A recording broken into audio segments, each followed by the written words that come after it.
You're watching The Last Days of Disco, read in its entirety in nightly episodes by me, the author, David F. Ross.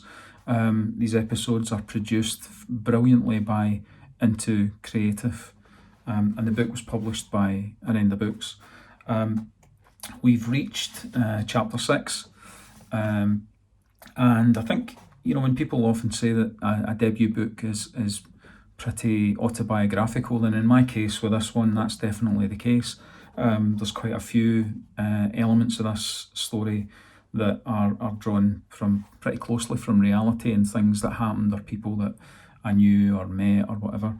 But this chapter, which is called The 3 Before 8, and involves part of the story taking place in the legendary Wigan Casino, is based on a story that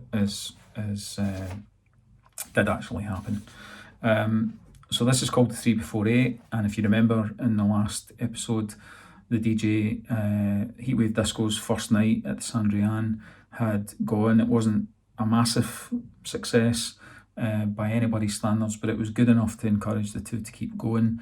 And at the very end, Jimmy Stevenson turned up in a beige camper van to save the day when they were stuck out the pavement. This 3 Before 8 takes place 10 months earlier, and gives a wee bit of a background to Jimmy Stevenson and his checkered history. This is the 3 Before 8. 10 months earlier, Jimmy Stevenson was there on the night Bobby Cassidy's dreams of being a DJ were born. Having had his musical interest ignited by punk, Bobby found a true home in the mod revival of the late 70s. For Bobby, who also harboured a secret desire to be Rod Stewart, punk rock had always had that short burning fuse feel about it, a clearing of the old safe, boring prog rock decks for something new, fresh and accessible.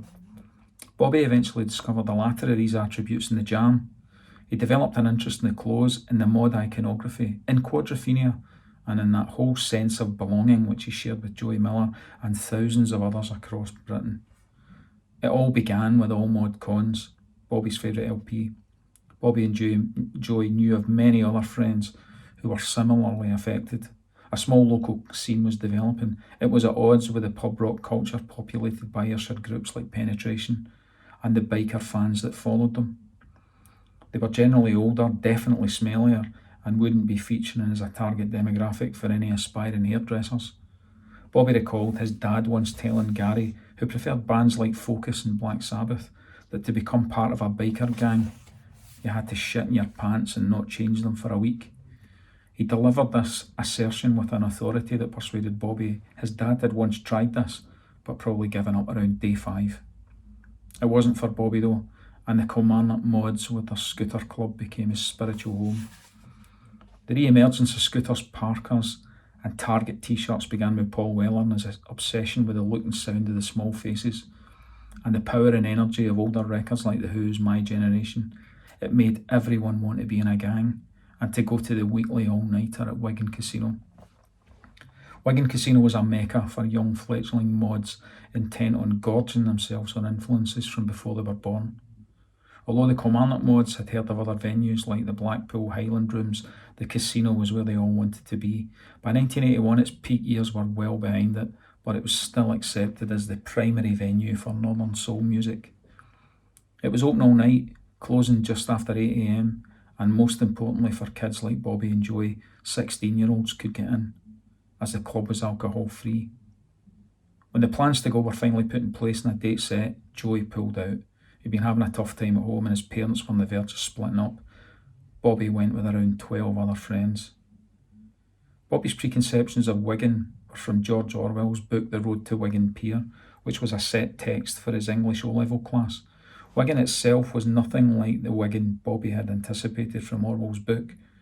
It was very similar to the Kilmarnock of the early 80s that they'd left behind. Dull grey concrete and monotonous low-rise red brick dominated and intimidated more expressive buildings from an earlier age. The small northern towns that they stopped at or passed by on the road to Wigan seemed to share these features. They had a grime that had somehow seemed intoxicating to Bobby though, not in a glamorous way certainly, but this journey gave birth to his passion for the north of England and its back catalogue of literary and artistic achievements. The journey down was pretty uneventful. 13 people in a hippie-ish van owned and driven by Jimmy Stevenson, an old friend of his dad, Harry. Jimmy was 5'4" in his mid-50s, but he looked a decade older. He appeared to be in some degree of proportion from the rear, but from side and front he looked pregnant. A massive belly cantilevered precariously over the belt of his flared Farah slacks. The flares themselves partially concealed brown shoes that resembled the meat pasties sold in Greg's bakery. He had a penchant for sleeveless cardigans, and the green one he was wearing was fighting a technicolor battle with a blue and purple checked shirt, at which countless Scott Sport presenters would have turned up their noses. His most defining characteristic was his hair, part Bobby Charlton sweepover, part Oliver Cromwell bell-shaped bob. A rusty, ginger-coloured moustache set below beady eyes and above a large mouth from which the coarsest Ayrshire dialect emanated. Jimmy's cramped van left Kilmarnock just after 7 at night, aiming to get to the casino before midnight.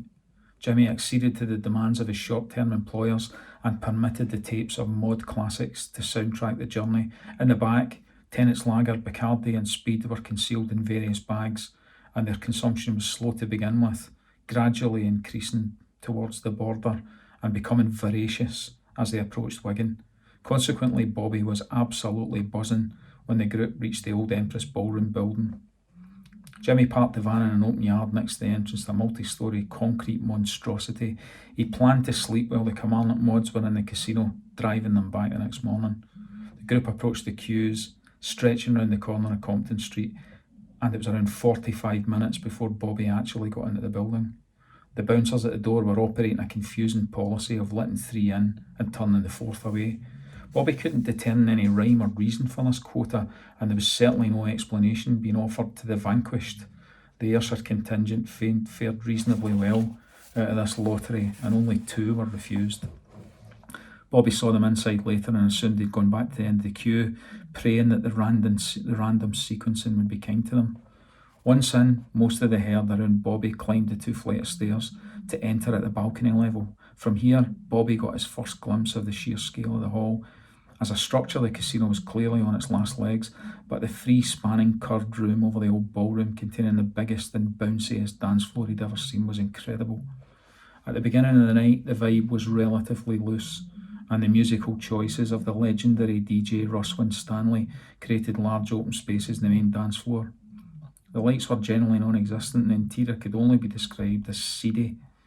Bobby briefly wondered whether all that anticipatory excitement had been worth it, but following the first hour, the atmosphere ramped up dramatically. The music got louder and faster. The energy palpably increased. It was dark and getting darker. The very few lights were dimmed. The condensation level was astounding, but it was the music and the dancing that marked Bobby in a way that he'd never ever forget. This was the origin of the dream. Once it got going, when Stanley had complete control over the dancers via the music he was playing, he was like a puppeteer high up on the stage, operating everybody by strings. Bobby watched rapt as skinny guys in vests and 30-inch flares danced alone, constantly spinning and kicking Bruce Lee's kung fu moves to music, rich and soulful grooves. Bobby had taken a few pills in the van on the way down, but he began to feel that he didn't need them. It was euphoric. The music seemed to ferment during the night, becoming richer, stronger and louder as the night became morning. There was so much great stuff. Bobby later told Joey that only a few songs really stood out. Mary Loves You Turn My Bitter Into Sweet had Bobby up dancing with a pleat-skirted girl from Bolton called Norma. Dobie Gray's Out on the Floor had him spiralling away on his own, but inconspicuously, for fear of drawing too much attention. He heard the original Gloria Jones recording of Tainted Love, which would become one of the first records bought by Bobby as a DJ the following year, when re-recorded by Soft Cell. The famous 3 before 8 were brilliant, simply because devotees knew they were coming. When Bobby left the old red brick cinema, as the sunlight was beginning to generate some heat, his white Fred Perry shirt was soaked in sweat. His Levi's seemed to be a much deeper blue than when he'd gone in. He was surrounded in a fog of his own steam. He felt exhilarated. The amphetamines would still be having their effect, but the spirit of the music was the main reason for his exaltation. The group had fragmented just after they'd all got in and he'd left on his own. Without the pressure of buying rounds of drinks, everybody just split to get off on the vibe. Heading back to the car park, Bobby felt there was a glow around him, like the people in the Ready Break advert. He was smiling incessantly like the Joker.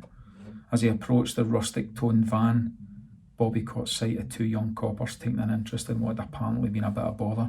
The van's side door was slid open and a clearly dazed Jimmy Stevenson sat on its second step.